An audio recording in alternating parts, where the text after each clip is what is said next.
श्रीगुरुभ्यो नमः। नारायणाय परिपूर्णगुणार्णवाय विश्वोदयस्थितिलयोन्यतिप्रदाय ज्ञानप्रदाय विबुधासुरसौख्यदुःखसत्कारणाय वितताय नमो नमस्ते।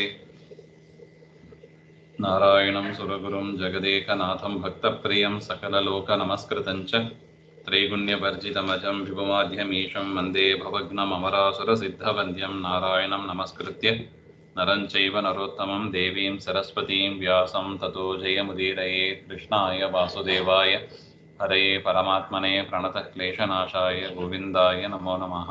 ಶ್ರೀಗುರುಭ್ಯೋ ನಮಃ. ಶ್ರೀಮನ್ಮಹಾಭಾರತ ತಾತ್ಪರ್ಯ ನಿರ್ಣಯ 22ನೇ ಅಧ್ಯಾಯದಲ್ಲಿ 111ನೇ ಶ್ಲೋಕ. ತುದಸೆ ಚಾತಿ ವಾಚಾ ಮಾಂ ಯದ್ಯೇವಂ ಭೀಮಮಾಂ ವದೇಹೇ ತದೈವಮೇತ್ಯಯಃ ಕಾರ್ಯೋ ಹಂತವ್ಯಾಶ್ಚೈವ ಶತ್ರವಃ ನೈತಾದೃಶೈಃ ಇದಾನೀಂ ತು ವಾಕ್ಯೈರ್ ಬಾಧಿತುಮರ್ಹಸಿ.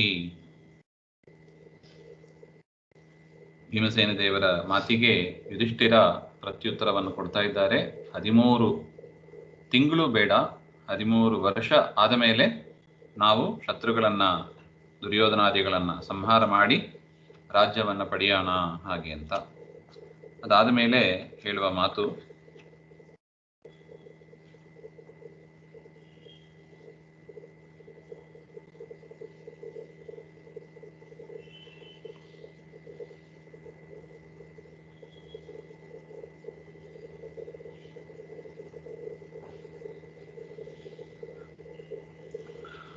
ಲೋಕೋಪವಾದ ಭೀತ್ಯ ತೂಷ್ಣೀಂ ವಿದ್ಯಮಾನಂ ತ್ವಾಂ ಪುನಃ ಪುನಃ ವದಾಮಿ ಇತ್ಯತಃ. ಇಲ್ಲದಿದ್ದರೆ ಲೋಕದ ಅಪವಾದ ಬರುತ್ತದೆ, ಲೋಕದಲ್ಲಿ ಜನರು ಹೇಳ್ತಾರೆ. ಆ ಭೀತಿಯಿಂದ ಸುಮ್ಮನೆ ಇರತಕ್ಕ ನಿನ್ನನ್ನು ಮತ್ತೆ ಮತ್ತೆ ನಾನು ಈ ರೀತಿಯಾಗಿ ಹೇಳ್ತೀನಿ ಹಾಗೆ ಅಂತ ಒಂದು ವೇಳೆ ಹೇಳಿದರೆ, ಅದಕ್ಕೆ ಯುಧಿಷ್ಠಿರ ಹೇಳ್ತಾ ಇದ್ದಾರೆ, ಹೇ ಭೀಮ, ಲೇ ಭೀಮಸೇನನೇ, ಯದಿ ಏವ ಮುಕ್ತ ರೀತಿಯ ನಿಷ್ಠುರಂ ವದೇಹೆ, ಹಿಂದೆ ಹೇಳಿದ ರೀತಿಯಲ್ಲಿ ಇಷ್ಟು ನಿಷ್ಠುರವಾದ ಮಾತನ್ನು ನೀನು ಆಡುವಿಯಾದರೆ, ತರ್ಹಿ ಅತಿವಾಚ ಅತಿಕ್ರಮ ವಾಚ, ನನ್ನ ಮಾತನ್ನು ಮೀರಿದವನಾಗುವಿ.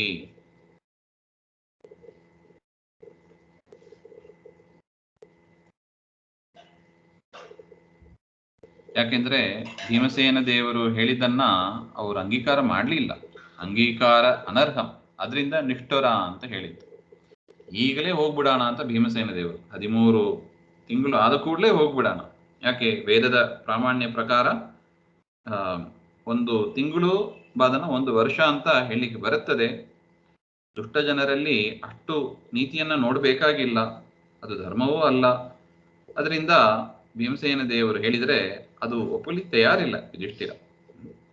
ಅದರಿಂದ ಅದನ್ನ ನಿಷ್ಠುರ ಮಾತು ಅಂತ ಪ್ರಮಾಣ ಕೊಟ್ಟು ಹೇಳಿದರೂ ಕೂಡ ನಿಷ್ಠುರ ಅಂತ ಭಾವಿಸುತ್ತಾನೆ.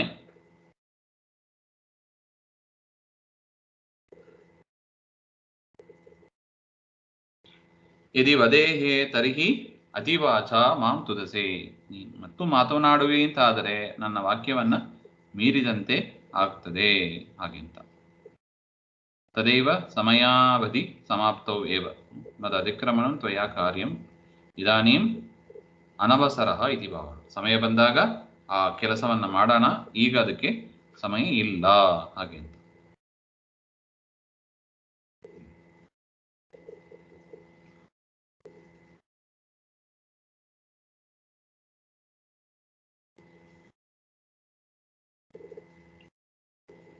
ಒಂದು ವೇಳೆ ನನ್ನ ಮಾತನ್ನು ಮೀರುವಿ ಅಂತಾದರೆ ಅದನ್ನು ಜೂಜಾಡುವ ಸಮಯದಲ್ಲೇ ನೀನು ಮಾಡಬಹುದಾಯಿತು. ಜೂಜಾಡುವ ಸಮಯದಲ್ಲೇ ಅಣ್ಣ ಮತ್ತು ಧರ್ಮನಿಷ್ಠ ಆ 2 ಕಾರಣದಿಂದ ನಿನ್ನ ಮಾತನ್ನು ನಾನು ಆಗ ಉಲ್ಲಂಘಿಸಲಿಲ್ಲ ಹಾಗೆ ಅಂತ ಭೀಮಸೇನ ದೇವರು ಹಿಂದೆನೇ ಹೇಳಿದ್ದಾರೆ. ಅದನ್ನೇ ತಲೆಯಲ್ಲಿ ಇಟ್ಟುಕೊಂಡು ಯುಧಿಷ್ಠಿರ ಈಗಲೂ ಹೇಳ್ತಾ ಇದ್ದಾನೆ. ಹಾಗಿದ್ದ ಪಕ್ಷ ಈಗ ಮೀರುವಿ ಅಂತಾದರೆ ಅದನ್ನು ಮೊದಲೇ ಮಾಡಬಹುದಾಯಿತು ನೀನು ಹಾಗೆ ಅಂತ. ಅದರಿಂದ ಈಗಲೂ ಮೀರಬೇಡ, 13 ವರ್ಷ ಆದ ಮೇಲೆ ನಾವು ಹೋಗೋಣ ಅಂತ ಒಟ್ಟು ಅಭಿಪ್ರಾಯ. ಭೀಷ್ಮದ್ರೋಣಾದಯೋಸ್ತ್ರಜ್ಞಾಃ ನಿವಾರ್ಯಾಶ್ಚ ಕಥಂ ಯುಧಿ ಪೂಜ್ಯಾಸ್ತೆ ಬಾಹುಯುದ್ಧೇನ ನ ನಿವಾರ್ಯಾಃ ಕಥಂಚನ. ಇದಾನೀಂ ಶಕ್ತ್ಯಾಭಾವಾಚ್ಚ ಯುದ್ಧಕರಣಂ ಅಶಕ್ಯಂ ಇತ್ಯಾಹ. ಮತ್ತು ಯುಧಿಷ್ಠಿರ ಅವನ ವಿಚಾರ ಹೀಗಿತ್ತು, ನಮಗೆ ಆ ಭೀಷ್ಮ ದ್ರೋಣಾದಿಗಳನ್ನೆಲ್ಲ ಎದುರಿಸುವ ಶಕ್ತಿ ನಮಗೆ ಇಲ್ಲ ಅಂತ ಅವನ ಅಭಿಪ್ರಾಯ. ಯುದ್ಧ ಮಾಡಿದರೂ ಕೂಡ ಈ ಸಮಯ ಬರೀ ದುರ್ಯೋಧನಾದಿಗಳು ಬರೋದಿಲ್ಲ. ಭೀಷ್ಮ ದ್ರೋಣ ಎಲ್ಲರೂ ಅವನ ಜೊತೆಗೆ ಯುದ್ಧಕ್ಕೆ ಬರ್ತಾರೆ. ಯಾಕೆ? ಹಿಂದೆನೇ ದುರ್ಯೋಧನ ದ್ರೋಣಾಚಾರ್ಯರ ಕಾಲು ಹಿಡಿದು ಬಿಟ್ಟ.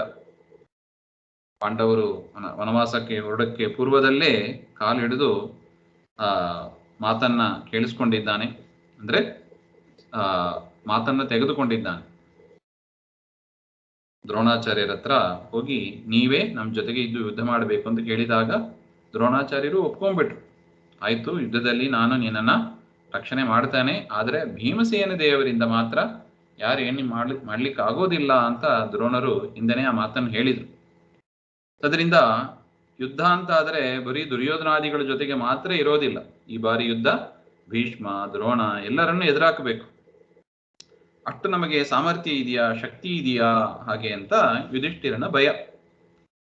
ಅವರೆಲ್ಲ ಅಸ್ತ್ರಜ್ಞರು, ವಿಶೇಷವಾದ ಅಸ್ತ್ರವನ್ನ ಬಲ್ಲವರು ಭೀಷ್ಮ ದ್ರೋಣರು ಎಲ್ಲ. ಯತಃ ಅಸ್ತ್ರಜ್ಞಾಃ ಕಥಂ ಕೇನ ಪ್ರಕಾರೇಣ ನಿವಾರ್ಯಾಃ. ಅವರೆಲ್ಲ ಅಸ್ತ್ರಜ್ಞರು, ಅವರನ್ನೆಲ್ಲ ಹೇಗೆ ಎದುರಿಸಲು ಸಾಧ್ಯ? ಅಲ್ಲ, ಇದಕ್ಕೆ ಭೀಮಸೇನ ದೇವರು ಹೇಳ್ಬೋದು, ಮಯಿ ತಿಷ್ಠತಿ, ನನ್ನಲ್ಲಿ ಇದೆ ಹಾಗೆಂತ ಹೇಳಿದ್ರೆ, ತ್ವಯಾ ಕಿಂ ಬಾಹುಯುದ್ಧೇನ ಭೀಷ್ಮಾದಯೋ ಜೇತವ್ಯಾಹ ಉತ ಅಸ್ತ್ರಯುದ್ಧೇನ. ನೀನು ಅಂದ್ರೆ ಭೀಮಸೇನ ದೇವರು ಭೀಷ್ಮಾದಿಗಳನ್ನ ಹೇಗೆ ಯುದ್ಧ ಮಾಡಿಸ್ತೀಯಾ? ಬಾಹುಯುದ್ಧದಿಂದ ಮಾಡ್ತೀಯೋ ಅಸ್ತ್ರದಿಂದ ಮಾಡ್ತೀಯೋ ಹಾಗೆಂತ. ಆದ್ಯೇಯಾಹ, ಇಲ್ಲ ಬಾಹುಯುದ್ಧದಿಂದ ಮಾಡ್ತೀನಿ ಹಾಗೆಂದ್ರೆ ತೇ ತವ ಪೂಜ್ಯಾಹ, ಭೀಷ್ಮಾದಿಗಳು ಪೂಜ್ಯರು, ಅವರನ್ನ ಕೈಯಿಂದ ಕಾಲಿಂದೆಲ್ಲ ಹೊಡೆದು ಬಡದು ಮಾಡ್ಲಿಕ್ಕೆ ಆಗ್ತದಾ? ಆಗೋದಿಲ್ಲ. ಅವ್ರ ಜೊತೆಗೆ ಯುದ್ಧನೇ ಮಾಡ್ಲಿಕ್ಕೆ ಬರೋದಿಲ್ಲ. ಯುದ್ಧ ಕರ್ಣೇಚ ಬಾಹುಯುದ್ಧೇನ ತೇ ಭೀಷ್ಮಾದ್ಯಾಹ ನ ನಿವಾರ್ಯಾಹ. ಪೂಜ್ಯರು, ಅದರಿಂದ ಯುದ್ಧ ಮಾಡಿ ಬಾಹುಯುದ್ಧದಿಂದ ಅವರನ್ನ ನಿವಾರಣೆ ಮಾಡ್ಲಿಕ್ಕೆ ಆಗೋದಿಲ್ಲ. ಇಲ್ಲ ಅಸ್ತ್ರದಿಂದ ಮಾಡ್ತೇನೆ ಹಾಗೆ ಅಂತ ಹೇಳಿದ್ರೆ ನಮಗಿಂತ ಅವರು ಅಸ್ತ್ರದಲ್ಲಿ ಭಾರಿ ಶ್ರೇಷ್ಠರಾಗಿದ್ದಾರೆ, ಅಷ್ಟು ಅಸ್ತ್ರವಿದ್ಯೆಗಳಲ್ಲಿ ನಿಪುಣರಾಗಿದ್ದಾರೆ ಆ ದ್ರೋಣರು, ಭೀಷ್ಮರು ದ್ರೋಣರು ಅವರೆಲ್ಲ. ಅದರಿಂದ ಅವ್ರ ಜೊತೆಗೆ ಯುದ್ಧ ಮಾಡಲಿಕ್ಕೆ ಬರೋದಿಲ್ಲ ಅಂತ ಮತ್ತೊಂದು ಕಾರಣವನ್ನು ಕೂಡ ಯುಧಿಷ್ಠಿರ ಹೇಳ್ತಾ ಇದ್ದಾನೆ. ಅಸ್ತ್ರಾಣಿ ಜಾನನ್ನಪಿ ನ ಪ್ರಯೋಜಯಸಿ ಕ್ವಚಿತ್ ತಸ್ಮಾತ್ ತದೈವ ಗಂತವ್ಯಂ ವಿಜ್ಞಾತ ಅಸ್ತ್ರೇ ಧನಂಜಯೇ. ಆಯ್ತು, ಅಸ್ತ್ರವನ್ನ ಪ್ರಯೋಗ ಮಾಡೋಣ ಅಂತ ಇದ್ದ ಪಕ್ಷದಲ್ಲೂ ಕೂಡ ಅಸ್ತ್ರಾಣಿ ಜಾನನ್ನಪಿ, ಭೀಮಸೇನ ದೇವರಿಗೆ ಗೊತ್ತಿಲ್ಲದ ಅಸ್ತ್ರನೇ ಇಲ್ಲ. ಒಂದು ರೀತಿಯಲ್ಲಿ ನೋಡಿದರೆ ಭೀಷ್ಮ ದ್ರೋಣಾದಿಗಳಿಗಿಂತಲೂ ಹೆಚ್ಚು ಅಸ್ತ್ರ ಯುದ್ಧವನ್ನ ಚೆನ್ನಾಗಿ ಬಲ್ಲವರು ಅಂದ್ರೆ ಭೀಮಸೇನ ದೇವರು.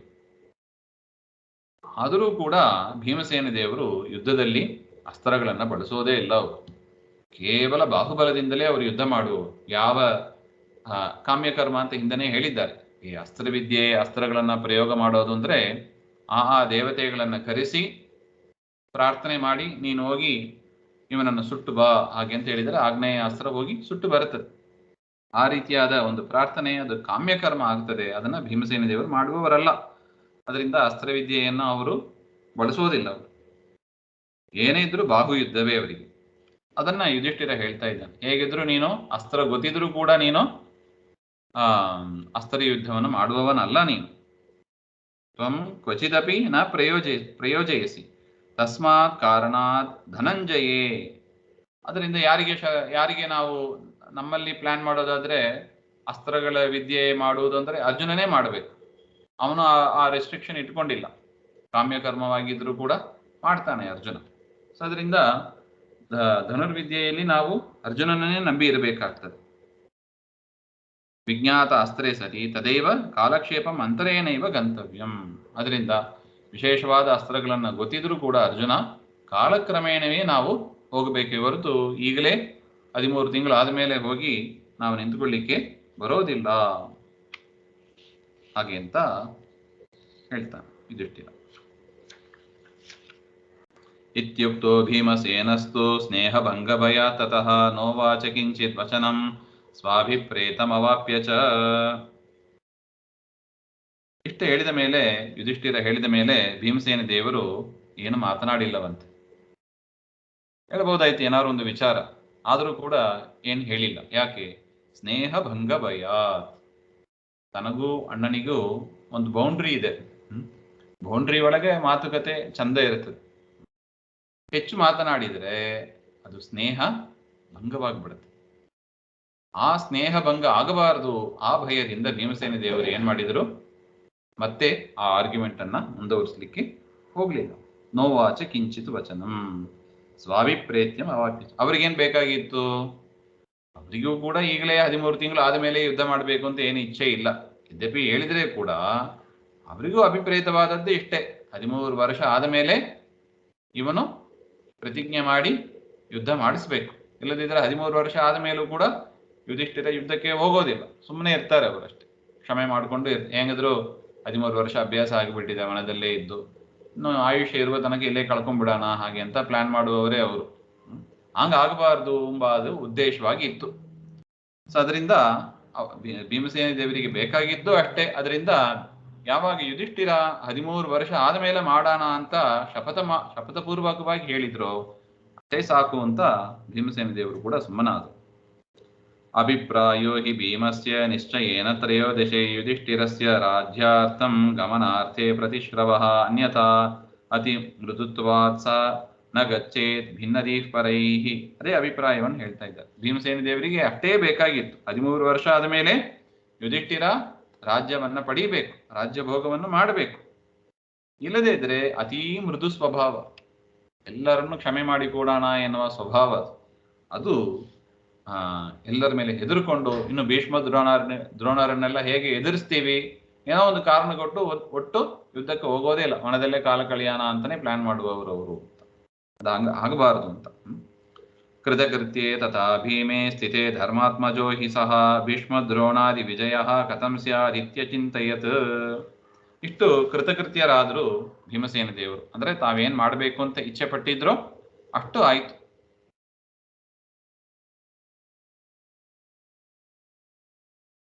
ಇಷ್ಟಾದ ಮೇಲೆ ಈಗ ಧರ್ಮರಾಜನಿಗೆ ಮತ್ತೊಂದು ಚಿಂತೆ ಶುರು. ಏನು ಶುರು ಆಯ್ತು? 13 ವರ್ಷ ಆದ ಮೇಲೆ, ಈಗಲೇ 1 ವರ್ಷ ಕಳೆದು ಹೋಗಿದೆ, ಇನ್ನು 12 ವರ್ಷ ಟೈಮ್ ಇದೆ. 12 ವರ್ಷ ಆದ ಮೇಲಾದರೂ ಕೂಡ ಮಾತು ಕೊಟ್ಬಿಟ್ಟಿವಿ, ಪ್ರತಿಜ್ಞೆ ಮಾಡಿಬಿಟ್ಟಿವಿ, ಭೀಮಸೇನ ದೇವರು ಹೇಳಿದ್ರು ಅಂತ. ಈ ಭೀಷ್ಮ ದ್ರೋಣರನ್ನೆಲ್ಲ ಎದುರಿಸೋದು ಹೇಗೆ? ಇವತ್ತು ಒಂದೇ 12 ವರ್ಷ ಆದ ಮೇಲೂ ಅಂದ್ರೆ ಅಷ್ಟು ಶ್ರೇಷ್ಠವಾದ ಅಸ್ತ್ರಜ್ಞರು ಅವರು. ಅದರಿಂದ ಅವರನ್ನ ಅಸ್ತ್ರವಿದ್ಯೆಯಲ್ಲಿ ಹೇಗೆ ಗೆಲ್ಲೋದು ಎಂಬ ಒಂದು ಚಿಂತೆ ಶುರುವಾಯಿತು ಯುಧಿಷ್ಠಿರನಿಗೆ.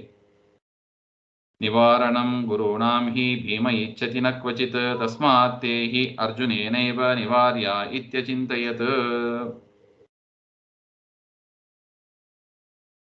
ಯಾವ ಕಾರಣದಿಂದ ಭೀಷ್ಮಾದಿಗಳನ್ನ ಸಂಹಾರ ಮಾಡಬೇಕು, ಯುದ್ಧ ಮಾಡಬೇಕು ಹಾಗೆ ಅಂತ ಭೀಮಸೇನ ದೇವರು ಇಚ್ಛೆ ಪಡೋದೇ ಇಲ್ಲ.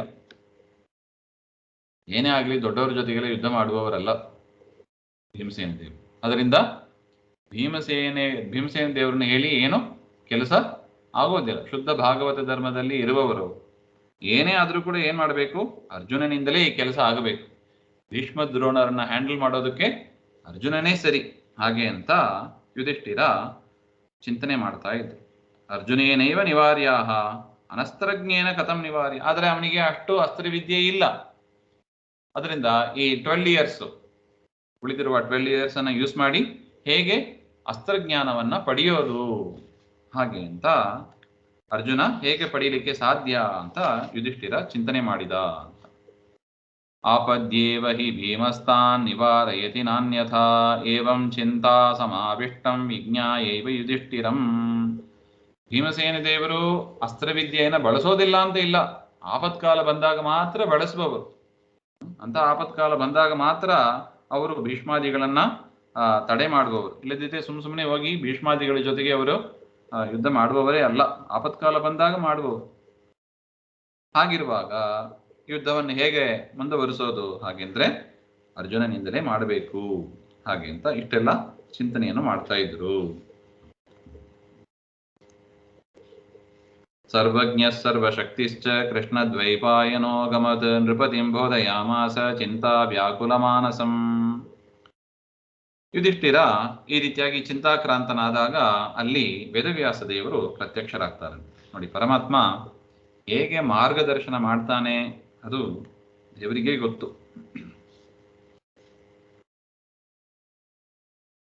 ತಕ್ಷಣದಲ್ಲೇ ಸರ್ವಶಕ್ತಿ ಸಂಪನ್ನರಾದ ಆ ವೇದವ್ಯಾಸರು ಬಂದು ಆ ಯುಧಿಷ್ಠಿರನಿಗೆ ಬುದ್ಧಿ ಮಾತನ್ನು ಹೇಳ್ತಾ ಇದ್ದಾರೆ. ಚಿಂತೆ ಮಾಡಬೇಡ, ಈ ರೀತಿಯಾಗಿ ಮಾಡು ಅಂತ ಉಪದೇಶವನ್ನು ಮಾಡ್ತಾ ಇದ್ದಾರೆ. ಇಮಂ ಮಂತ್ರಂ ವದಿಷ್ಯಾಮಿ ಏನ ಜೇಷ್ಯತಿ ಫಲ್ಗುಣಃ ಭೀಷ್ಮ ದ್ರೋಣಾದಿಕಾನ್ ಸರ್ವಾನ್ ತಂ ತ್ವಂ ವದ ಧನಂಜಯೇ. ವೇದವ್ಯಾಸರ ಒಂದು ಅನುಗ್ರಹ ಪಾಂಡವರ ಮೇಲೆ ಎಷ್ಟಿದೆ ಎಂಬ ಅದಕ್ಕೆ ಇದೊಂದು ನಿದರ್ಶನ. ಒಂದು ಮಂತ್ರವನ್ನ ಹೇಳ್ತಾರಂತೆ, ಯುಧಿಷ್ಠಿರ ನಾನು ನಿನಗೆ ಒಂದು ಮಂತ್ರವನ್ನು ಹೇಳ್ತೀನಿ, ಆ ಮಂತ್ರವನ್ನ ನೀನು ಅರ್ಜುನನಿಗೆ ಉಪದೇಶ ಮಾಡು. ಹಾಗಿದ್ದ ಪಕ್ಷದಲ್ಲಿ ಅರ್ಜುನ ಯುದ್ಧದಲ್ಲಿ ಗೆದ್ದೇ ಗೆಲ್ತಾನೆ.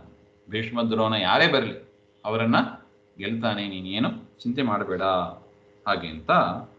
ಭೀಷ್ಮ ದ್ರೋಣಾದಿಕಾನ್ ಸರ್ವಾನ್, ಭೀಷ್ಮ ದ್ರೋಣ ಯಾರೇ ಬರಲಿ ಎಲ್ಲರನ್ನೂ ಈ ಮಂತ್ರದ ಬಲದಿಂದ ಅರ್ಜುನ ಗೆಲ್ತಾನೆ.